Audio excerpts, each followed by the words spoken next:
Alright, so today I got something a little different. I'm not going to do a repair video. We're just going to talk a little bit about the repair business and look at some mistakes that we as a whole in the repair industry kind of make. A lot of us make the same mistakes.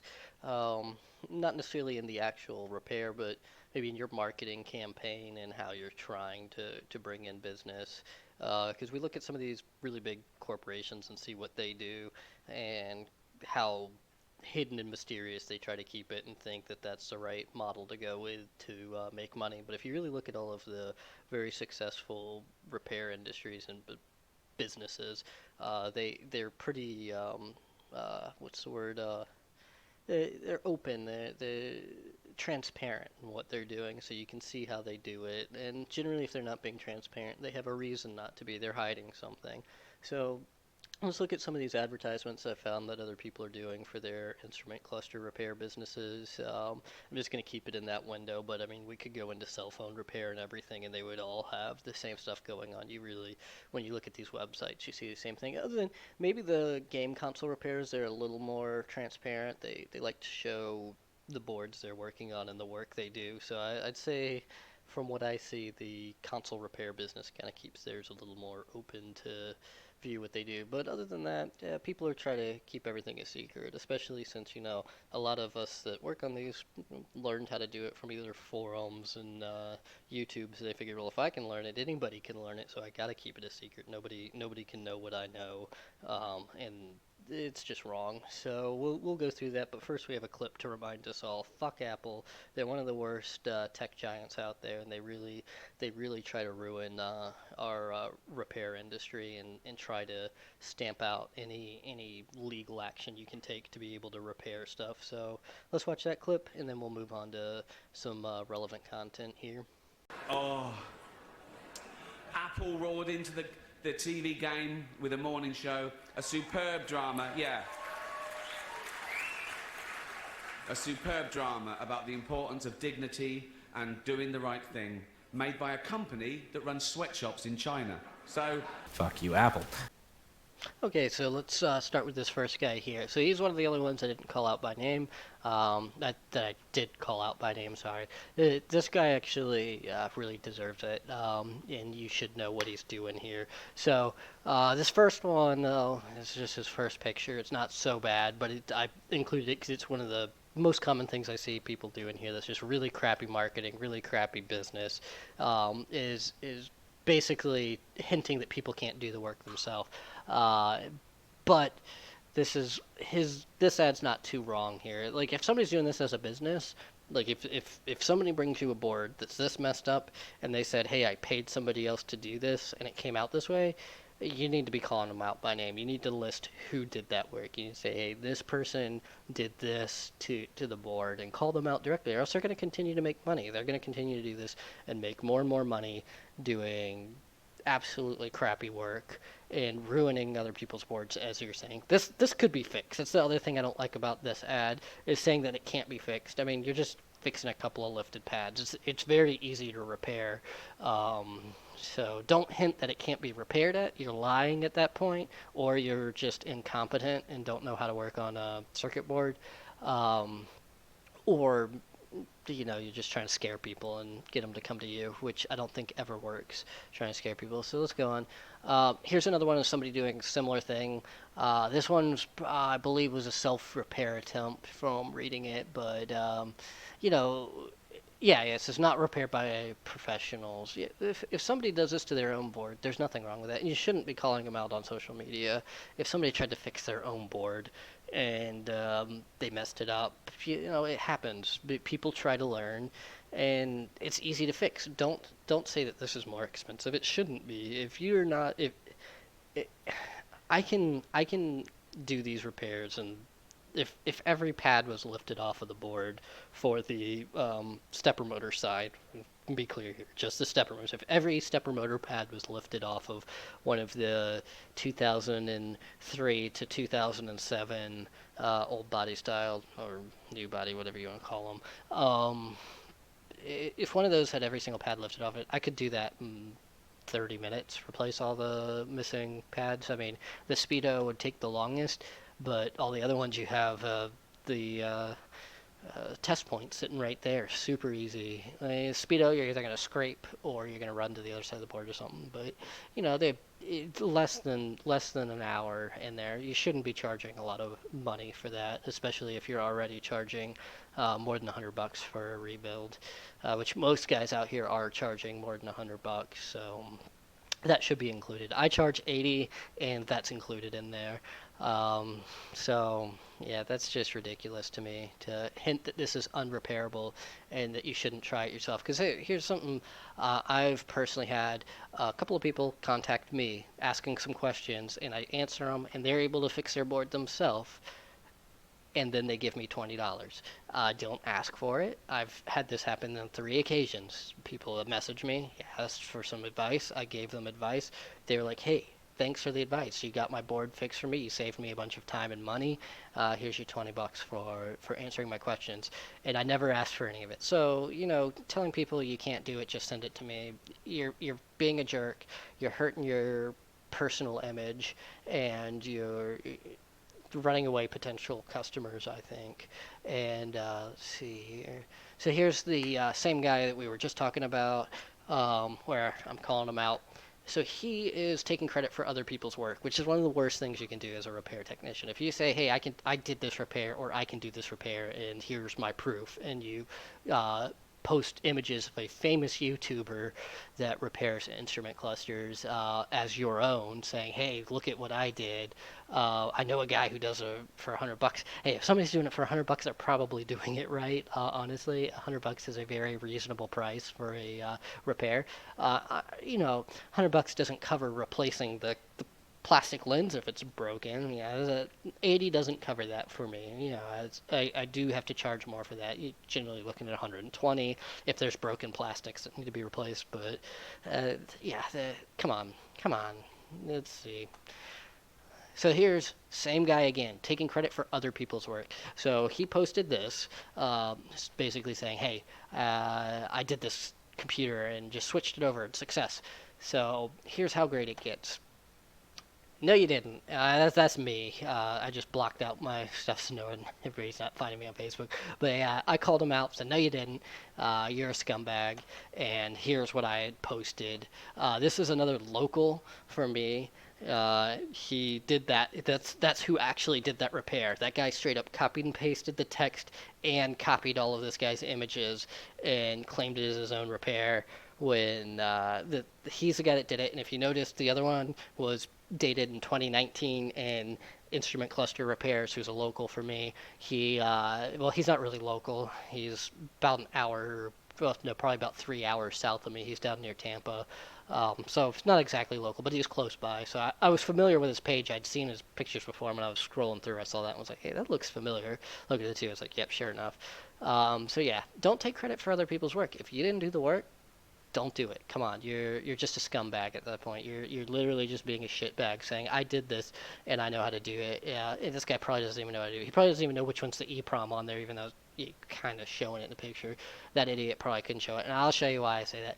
Because this guy again takes credit for somebody else's work, which is again Jeff here from YouTube, very famous, does these instrument cluster repairs, and he took a screenshot of the video and said, "Hey, I can fix this and this phosphate." What the hell is he talking about? What phosphate? Whatever. He probably means carbon. I don't know. I don't know what he meant by phosphate. But yeah, this idiot is out taking credit for everybody's work. And that's how I know he learned how to do stuff from YouTube, because he's using screenshots of YouTube. So maybe Jeff, since he's a little more famous than me, should probably start putting a watermark on his videos, so that way people aren't taking credit for his work. I don't know. That's crazy to me that he take credit for somebody else's work. So here's that local guy I was talking about again. This one I wouldn't say is bad marketing. I just wanted to throw it in there. Trying to act like what you do is better than everybody else. Saying that, "Hey, I use the bottom seats in there again because it's better." That's arguable. It may actually be not as good. because of vibration. Because again, you're arguing vibration. It is gonna putting the bottom seat in there is gonna definitely save you on metal fatigue on the legs. So metal fatigue's when the metal itself kind of bends back and forth a lot, and then eventually breaks from metal fatigue. That is gonna save you there, but it's gonna hurt you in vibration damage and flex damage from this board is not screwed in, so the board itself will vibrate a lot if you're like off-roading stuff like that. The board itself will vibrate, and that hard plastic against that softer fiberglass will push and flex. And so I wouldn't say what you're doing is better than everybody else. I don't think that's a fair argument to make. But I don't think it's bad either. I don't think it's bad to use the bottom seats. I just think not using them gives you more flexibility. But then if you have that more flexibility to it, that gives you prone to metal fatigue, which will lead to broken legs, like the legs themselves breaking. Using the plastic seats, you're gonna see more cracked solder joints from that flex of the board, and it just being so rigid. So yeah, you win some, you lose some there. So one way is not better than the other. If you choose to not use the seats, I think is perfectly fine, and if you choose to use the seats, it's perfectly fine. I just stammering a little bit here, but I just disagree. But I don't think it's wrong what he's doing there. So that's not a fully negative call out there, but I just included it because I saw it while I was doing this stuff. All right, so here's another one of the same thing I keep saying. Quit telling people that this is going to be so much more expensive to fix now when this is such an easy fix. Okay, cool. They ripped a couple of traces, I bet. I'm sure there's a missing trace or two underneath there. Just run some jumper wires and fix it. This shouldn't cost you a whole lot more. Installing those LEDs, I mean, who did this is wrong. That the initial guy, you're wrong. You shouldn't have done that. But yeah, that's if you charge somebody money to do that to a board, you're wrong. You shouldn't have charged them anything to do that to their board. But to charge somebody extra for getting a board that needs a repair like that is also wrong. You shouldn't do that. Your business model should cover it, unless you're just doing them so cheap that you absolutely have to charge more to do it. But like I don't know, as a bit, so I do as a hobby, $80 works for me. If you're doing it for a business, probably need to be closer to $150 because I get it. You have more overhead with doing it full time as a business. You got other employees to pay, probably. You have more marketing you have to pay for. Get it. You got to charge a little more. But 150 should still easily cover replacing a bunch of ripped up pads, especially if it's just ripped pads. So let's move on to the next one. Same thing. All right, this one's a little different, a little similar. It's more of just showing how this negatively impacts you doing this. So this guy says, "Hey, look at this crappy work. We're just clearly a do-it-yourselfer tried to fix that themselves and used lead-free solder again.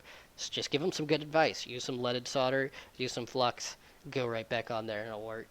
But instead, you're saying, hey, if you don't know how to solder, stop doing this stuff. Okay, cool. Yeah, quit trying to fix your own stuff, you scumbags. Y'all are just horrible people for trying to repair your own stuff. And then so this guy responds, hey, I'm afraid to send you my cluster for that reason. And he goes, I promise I won't post it to social media. Yeah, sure you won't. You've already done it. And you're calling out people that, again, are just trying to fix their own stuff, and that's wrong. You should definitely try to be supportive of people trying to learn and help themselves. People should be independent, and people should take pride in being independent and taking care of stuff themselves.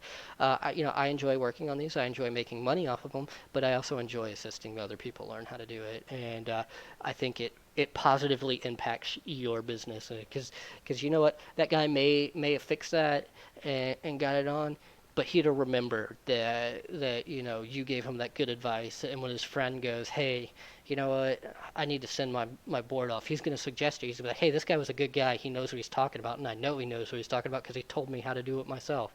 So you'll get good referrals out of just being a decent human being and answering for people. Same guy again.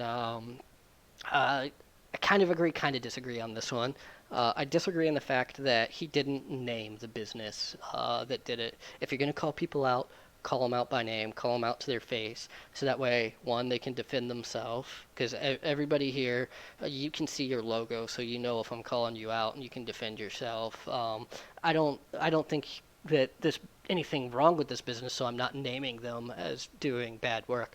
I'm only just showing this post. But what I'm trying to say here is, yeah, you're right. Those are poor quality bulbs, and yes, you are correct. MCRs shouldn't be used in these instrument clusters. Not because MCRs are knockoffs, because they're not. They're a name brand. They're a good stepper motor, but they shouldn't be used in these instrument clusters because the stator support, the metal piece sticking out of the motor that the needle actually sits on, is a wider diameter. So once you put a needle on there, it's now, the hole's been widened out and it won't fit right on an X27 later. So if somebody were to swap it out, put an X27 on there, it's going to slip around.